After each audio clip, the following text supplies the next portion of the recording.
हरिवंश अर्थात नित्य विहार, हरिवंश अर्थात निष्काम प्रेम, हरिवंश अर्थात निष्कपट प्रीति, हरिवंश अर्थात अविचल अनुराग, हरिवंश अर्थात प्रिया प्रीतम वृंदावन सहचरी, और हरिवंश अर्थात हमारे महाप्रभु जी, जिन्होंने हमें प्यार करना सिखाया, उन्हीं व्यास नंदन की जय बोलते। प्यार करना सिखाया। त्वमसि ही हरिवंश श्याम चंद्रस्य वंशः। इसमें जो ये ही शब्द आया ना, ही का अर्थ होता है निश्चित रूप से। प्रबोधानंद सरस्वती पाद कह रहे हैं, मैं निश्चित रूप से बात कह रहा हूं, इसमें कोई संशय ना करे। आचार्य के रूप में प्रिया प्रीतम की वंशी ही प्रकट हुई है। वो और वंशी कौन है? प्रिया प्रीतम का प्रेम है। तो ध्रुवदास जी की वाणी यहां पर प्रमाणित हो जाती है कि प्रकट प्रेम को रूप धरी श्री हरिवंश उदार, और वृंदावन रस कहन को प्रकट धर्यो अवतार। ये जो आचार्य के रूप में इस धराधाम पर जो अवतरित हुआ है, वो कोई और नहीं है, वो मेरा और मेरे प्रियतम का विशुद्ध प्रेम है। प्रकट प्रेम को रूप धरी श्री हरिवंश उदार, और वृंदावन रस कहन को प्रकट धर्यो अवतार। वंशी तत् प्रेम रूपिका, ये पद्म पुराण का वाक्य है। वंशी कौन है? वंशी युगल का प्रेम है। और प्रबोधानंद सरस्वती बाद में पहली बात यही कही, महाप्रभु का दर्शन करते ही उनके मुख से पहला वाक्य यही प्रस्फुटित हुआ, त्वमसि ही हरिवंश श्याम चंद्रस्य वंशः। पहचान गया मैं आपको, आप कोई और नहीं है हरिवंश। निश्चित रूप से आप मुरली मनोहर की मुरली ही हैं, आप हरि की वंशी ही हैं। यथा नाम तथा गुण, आपके नाम में ही आपके स्वरूप का और आपके स्वभाव का सारा सार, सारा रहस्य समाया है। जैसे बीज में वृक्ष समाया रहता है, ऐसे ही आपके नाम में आपका स्वरूप, आपका रस रहस्य समाया है। आपका जो हरिवंश नाम इस जगत में विख्यात है, ठीक ही तो है, क्योंकि आप कोई और नहीं, आप श्री हरि की वंशी ही तो हैं। त्वमसि ही हरिवंश श्याम चंद्रस्य वंशः। तो प्रबोधानंद सरस्वती पाद कह रहे हैं, आप वंशी हैं, और आपका जो नाद है, अर्थात आपकी जो वाणी है, वो क्या है? परम रसद है।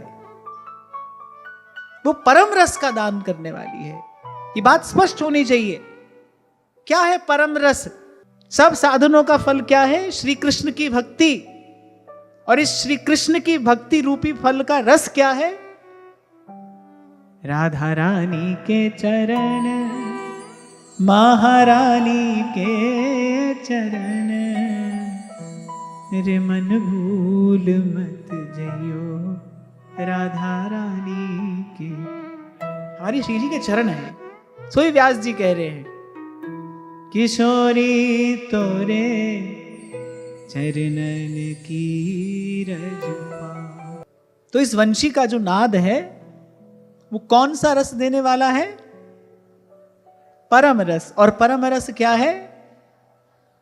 जो श्री जी के चरणारविंद से प्रवाहित होती है धारा, वो परम रस है। इसीलिए सिद्धांत विचार में ध्रुवदास जी ने कहा, याते परे न और कोई भजन, न और कोई सुख, निगम ब्रह्म पर सत नहीं, जो रस सबते दूर। उसी परम रस का दान करने वाली इस वंशी की ध्वनि है, इस वेणु का नाद है। और जैसे वंशी आचार्य का वपु धारण करके इस धराधाम पर अवतरित हुई, ऐसे ही उस वेणु नाद का स्वरूप क्या है? श्री महाप्रभु जी की वाणी, महाप्रभु जी का नाम। इसीलिए सेवक जी ने कहा, सेवक शरण कहाँ रहे, अनत नहीं विश्राम, कै वाणी हरिवंश की, कै हरिवंश ही नाम। कुछ मत करिए, केवल इन पदों को गाते रहिए, और हृदय में उस परम रस का भाव, उस परम रस की धारा प्रवाहित कराने में समर्थ है इस वंशी की ध्वनि, इस वेणु का नाद, हमारे महाप्रभु जी की वाणी। बस गाइए, भोर से लेकर और सांझ से भोर, बस गाइए। अपने प्रिया प्रीतम की आप अपने घर में सेवा करते हो, अपने राधा वल्लभ लाल की सेवा करते हो, ठीक है। राग भोग आदि तो आप अपने जैसा आपको अनुकूलता होती होगी आप करते ही होंगे, पर मैं आपको यह बता दूं कि उपासना का प्रमुख अंग यही है। प्रिया प्रीतम को वास्तविक प्रसन्नता, प्रिया प्रीतम को वास्तविक सुख तो या तो श्री हरिवंश नाम से मिलता है या फिर हितजू की वाणी से मिलता है या इन रसिकों की वाणी से मिलता है। ये जो प्रथम श्लोक है इस अष्टक का, इससे सार स्वरूप यही सिद्धांत आपको मुझे प्राप्त होता है कि इस वंशी का जो नाद है वही परम रस का दान करने वाला है, वही दे गे की ममता को, आसक्ति को हरने वाला है। इसलिए मैंने कहा कि हमारी उपासना का मुख्य अंग तो यही है, नाम का जप और वाणी का गान। इसलिए सदा आपसे कहता हूं अधिक से अधिक नाम जपिए और वाणी का आश्रय लीजिए।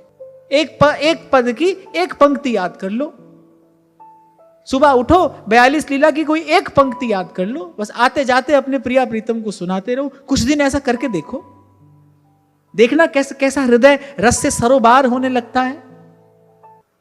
और सेवक जी ने तो स्पष्ट करके कहा, नाम वाणी जहां श्याम श्यामा तहां, नाम वाणी निकट श्याम श्यामा प्रगट। और इससे भी सुंदर मीठी बात, नाम वाणी सुनत श्याम श्यामा सुबस। ध्रुवदास जी की वाणी के लिए रसिक जन कहते हैं, वाणी हित ध्रुवदास की सुन जोरी मुस्कात। और हमको और करना भी क्या है भाई, हमको कोई जप तप साधन तो करना नहीं है। हमारी उपासना का मुख्य अंग ही यही है, कह वाणी हरिवंश की, कह हरिवंश नाम। इसीलिए महाप्रभु कह रहे, राधा वल्लभ मुख कमल निरख नैन हरिवंश। बोले मेरी आंखों से देखना, निरख नैन हरिवंश।